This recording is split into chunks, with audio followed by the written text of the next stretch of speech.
കുറച്ച് വർഷങ്ങൾക്ക് മുൻപ് വരെ കൊലപാതകങ്ങളുടെ എണ്ണം കുറവായിരുന്നു. എന്നാൽ ഇന്ന് സ്ഥിതി അതല്ല. നിരവധി കൊലപാതകങ്ങൾ, അതും അതിക്രൂരമായ കൊലപാതകങ്ങളാണ് ഓരോ ദിവസവും കേരളത്തിൽ നടക്കുന്നത്. കൊലക്കത്തികൾക്ക് മുന്നിൽ ബന്ധങ്ങൾ പോലും ഒന്നുമല്ലാതാകുന്നു.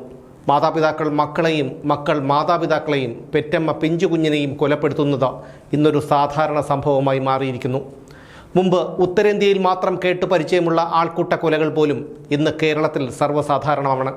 അട്ടപ്പാടിയിലെ ആദിവാസി യുവാവായ മധുവിൽ തുടങ്ങി വാളയാറിലെ അന്യസംസ്ഥാന തൊഴിലാളി രാം നാരായണിൽ എത്തി നിൽക്കുന്നു ദൈവത്തിൻ്റെ സ്വന്തം നാട്ടിലെ ആൾക്കൂട്ടക്കൊല. കൂട്ടക്കൊലകളും കേരളത്തിൽ പുത്തരിയല്ല. മുമ്പൊക്കെ ഇരട്ടക്കൊല എന്ന് കേട്ടാൽ പോലും ഞെട്ടിയിരുന്ന മലയാളികൾക്ക് ഇന്ന് കൂട്ടക്കൊല എന്ന് കേട്ടാൽ പോലും നിസ്സംഗത മാത്രം. കൂട്ടക്കൊലകളിൽ പലപ്പോഴും നടുങ്ങിയിട്ടുണ്ട് കേരളം. കുപ്രസിദ്ധമായ ആലുവ കൂട്ടക്കൊല നടന്നിട്ട് 1/4 നൂറ്റാണ്ടാകുന്നു. 2001 ജനുവരി 6-നാണ് ആലുവ നഗരമധ്യത്തിലുള്ള വീട്ടിൽ മാഞ്ഞൂരാൻ കുടുംബത്തിലെ ഒന്നൊഴിയാതെയുള്ള എല്ലാവരും കൊല്ലപ്പെട്ടത്. ആലുവ റെയിൽവേ സ്റ്റേഷനടുത്ത് ഹാർഡ്വെയർ കട നടത്തുകയായിരുന്ന അഗസ്റ്റിനും അയാളുടെ ഭാര്യ ബേബിയും, അമ്മ ക്ലാരയും, സഹോദരി കൊച്ചുറാണിയും, മക്കളായ ജമോനും ദിവ്യയുമാണ് നല്ല മഴയുള്ള ആ രാത്രിയിൽ കൊലക്കത്തിക്കിരയായത്. ഈ വീട്ടിലെ സ്ഥിരം സന്ദർശകനും ഇവരുടെ ബന്ധുവുമായ ആന്റണിയായിരുന്നു ഈ ക്രൂരകൃത്യം നടത്തിയത്. വിദേശത്തേക്ക് പോകാൻ പണം നൽകാമെന്ന് ഉറപ്പ് നൽകിയിരുന്ന കൊച്ചുറാണി ഉറപ്പിൽ നിന്ന് പിന്മാറിയതിൻ്റെ വൈരാഗ്യത്തിലാണ് ആന്റണി കൂട്ടക്കൊല നടത്തിയതെന്നായിരുന്നു അന്വേഷണ സംഘം കണ്ടെത്തിയത്. കൃത്യം നടത്തിയതിനു ശേഷം വിദേശത്തേക്കു കടന്ന ആന്റണിയെ പോലീസ് തന്ത്രപരമായി നാട്ടിലെത്തിച്ചു. ഇയാളെ കോടതി വധശിക്ഷയ്ക്ക് വിധിച്ചെങ്കിലും പിന്നീട് ഇത് ജീവപര്യന്തമാക്കി കുറച്ചു. കോഴിക്കോട് ജില്ലയിലെ കൂടത്തായിയിൽ ഒരു സ്ത്രീ നടത്തിയ കൊലപാതകങ്ങളാണ് കുപ്രസിദ്ധമായ കൂടത്തായി കൂട്ടക്കൊല. കൊലപാതകങ്ങൾ നടന്നത് 2002 മുതൽ 2016 വരെയുള്ള 14 വർഷങ്ങൾക്കുള്ളിൽ. ആസൂത്രിതമായി ഈ ക്രൂരകൃത്യം നടത്തിയത് ജോളി ജോസഫ് എന്ന സ്ത്രീ. 14 വർഷങ്ങളിലെ ഇടവേളകളിൽ കൊല്ലപ്പെട്ടത് ഒരു കുടുംബത്തിലെ 6 പേർ. 2019 ഒക്ടോബർ 5-ന് പ്രതി ജോളി ജോസഫ് പോലീസിന്റെ പിടിയിലായി. വിദ്യാഭ്യാസ വകുപ്പിലെ ഉദ്യോഗസ്ഥനായിരുന്ന കൂടത്തായി പൊന്നാമറ്റം ടോം തോമസ്, ഭാര്യ അന്നമ്മ തോമസ്, മകൻ റോയ് തോമസ്, അന്നമ്മയുടെ സഹോദരൻ MM മാത്യു മഞ്ചാടിയിൽ, ടോം തോമസിന്റെ സഹോദരന്റെ മകനായ ഷാജോസ് കറിയയുടെ മകൾ ആൽഫൈൻ, ഷാജോസ് കറിയയുടെ ഭാര്യ സിലി എന്നിവരാണ് കൊല്ലപ്പെട്ടത്. കൊല്ലപ്പെട്ട സിലിയുടെ ശരീരത്തിൽ സയനൈഡിൻ്റെ അംശമുണ്ടെന്ന് ഫോറൻസിക് പരിശോധനയിൽ കണ്ടെത്തിയിരുന്നു. സയനൈഡ് ഉള്ളിൽ ചെന്നാണ് റോയ് തോമസ് മരണപ്പെട്ടതെന്ന് പോസ്റ്റ്മോർട്ടത്തിൽ കണ്ടെത്തി. റോയ് തോമസിൻ്റെ മൃതദേഹം മാത്രമാണ് പോസ്റ്റ്മോർട്ടം നടത്തിയത്. മറ്റ് 5 മൃതദേഹങ്ങളും പ്രതിയായ ജോളി ജോസഫ് തൻ്റെ സ്വാധീനം ഉപയോഗിച്ച് പോസ്റ്റ്മോർട്ടം ചെയ്യാതെ സംസ്കരിച്ചെന്നും അന്വേഷണ സംഘം കണ്ടെത്തി. മാതാപിതാക്കളുടെയും സഹോദരിയുടെയും ബന്ധുവിൻ്റെയും അടക്കം 4 പേരുടെ ജീവനെടുത്ത നന്ദൻകോട് കൂട്ടക്കൊല കേരളത്തിൻ്റെ മനസാക്ഷിയെ ഞെട്ടിപ്പിച്ച ഒരു കുറ്റകൃത്യമാണ്.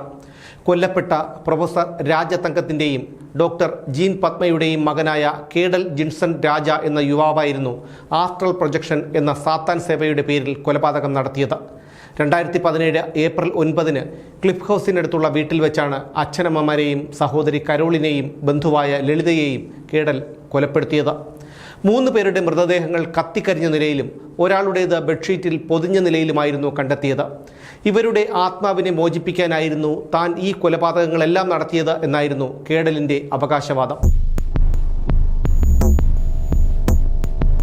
സ്വന്തം മകളെയും അച്ഛനമ്മമാരെയും ഉൾപ്പെടെ ഒരു യുവതി കൊലപ്പെടുത്തിയ കുപ്രസിദ്ധമായ കൂട്ടക്കൊലയാണ് പിണറായി കൂട്ടക്കൊല.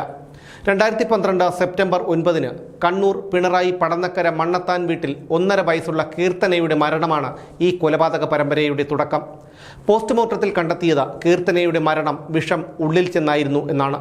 പിന്നീട് 6 വർഷങ്ങൾക്കു ശേഷം കീർത്തനയുടെ സഹോദരി ഐശ്വര്യ കിഷോർ ഛർദിയെ തുടർന്ന് ആശുപത്രിയിൽ ചികിത്സയിൽ കഴിയുമ്പോൾ മരണപ്പെട്ടു.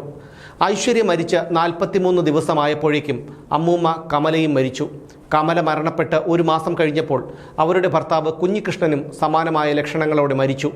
പിന്നീട് ആ കുടുംബത്തിൽ അവശേഷിച്ചത് കുഞ്ഞികൃഷ്ണൻ കമല ദമ്പതികളുടെ മകളും മരണപ്പെട്ട കീർത്തനയുടെയും ഐശ്വര്യയുടെയും അമ്മയുമായ സൗമ്യ മാത്രമായിരുന്നു. ഏറെ താമസിയാതെ അന്വേഷണ സംഘം പ്രതിയായ സൗമ്യയിലേക്കെത്തി. കാമുകനോടൊപ്പം ജീവിക്കാൻ സൗമ്യ തന്നെ എല്ലാവരെയും കൊലപ്പെടുത്തുകയായിരുന്നു എന്നായിരുന്നു അന്വേഷണ സംഘത്തിൻ്റെ കണ്ടെത്തൽ. വിധി കാത്തു കഴിയവേ കണ്ണൂർ സെൻട്രൽ ജയിൽ വളപ്പിൽ സൗമ്യ തൂങ്ങി മരിച്ചു. കേരളത്തെ ഞെട്ടിച്ച മറ്റൊരു കൂട്ടക്കൊലയായിരുന്നു തൊടുപുഴയ്ക്കടുത്തുള്ള കമ്പകക്കാനത്ത് നടന്ന കൂട്ടക്കൊല. 2018 ജൂലൈ 29-നായിരുന്നു ഈ കൊലപാതകങ്ങൾ.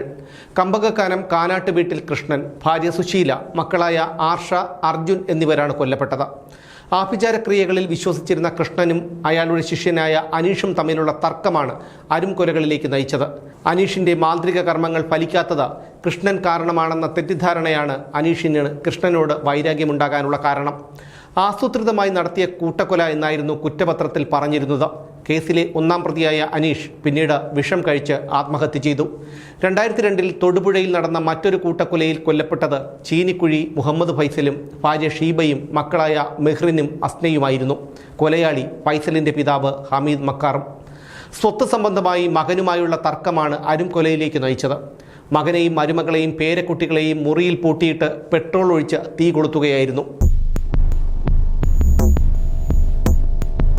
ചെന്താമര, ഈ പേര് പോലും വെറുപ്പും ഭയവുമാണ് മലയാളികൾക്ക്.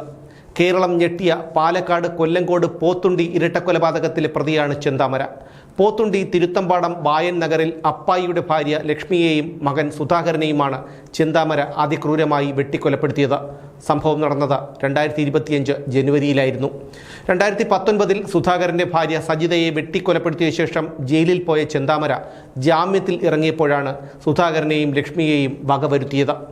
തൻ്റെ കുടുംബ വഴക്കിനു കാരണം നീണ്ട മുടിയുള്ള ഒരു സ്ത്രീയാണെന്ന് ഏതോ മന്ത്രവാദി പറഞ്ഞത് വിശ്വസിച്ചാണ് സജിതയെ കൊലപ്പെടുത്താൻ കാരണം. 2025 ജനുവരിയിലാണ് എറണാകുളം ജില്ലയിലെ ചേന്നമംഗലം പെരേപ്പാടത്ത് ദമ്പതിമാരെയും മകളെയും വീട്ടിൽ കയറി ഇരുമ്പ് വടി കൊണ്ട് തലയ്ക്കടിച്ചു കൊന്നത്. കൊല്ലപ്പെട്ടത് പെരേപ്പാടം കാട്ടിപ്പറമ്പിൽ വീട്ടിൽ വേണുവും ഭാര്യ ഉഷയും മകൾ വിനീഷയും. പ്രതി അയൽവാസിയായ ഋതു ജയൻ എന്ന 28-കാരൻ. ആക്രമണത്തിൽ വിനീഷയുടെ ഭർത്താവ് ജതിന് മാരകമായി പരിക്കേറ്റു. വേണുവും കുടുംബവും തന്നെ അപകീർത്തിപ്പെടുത്തുന്നതിലുള്ള വിരോധമാണ് കൊലപാതകങ്ങൾ നടത്തിയത് എന്നായിരുന്നു ഋതുവിൻ്റെ മൊഴി. പിന്നീട് ഋതുവിൻ്റെ വീട് ചിലർ അടിച്ചു തകർത്തിരുന്നു. ചുരുങ്ങിയ കാലയളവിൽ കേരളത്തിൽ നടന്ന കൂട്ടക്കൊലകളിൽ ചിലത് മാത്രമാണിത്. മദ്യവും മയക്കുമരുന്നും ഉപയോഗിച്ചുകൊണ്ടുള്ള കൊലപാതകങ്ങളും ഏറെയുണ്ട്. നിയമത്തിൻ്റെ അപര്യാപ്തത ഇത്തരം കുറ്റകൃത്യങ്ങൾ വർദ്ധിക്കുന്നതിന് ഒരു പരിധിവരെ കാരണമാകുന്നുണ്ട്.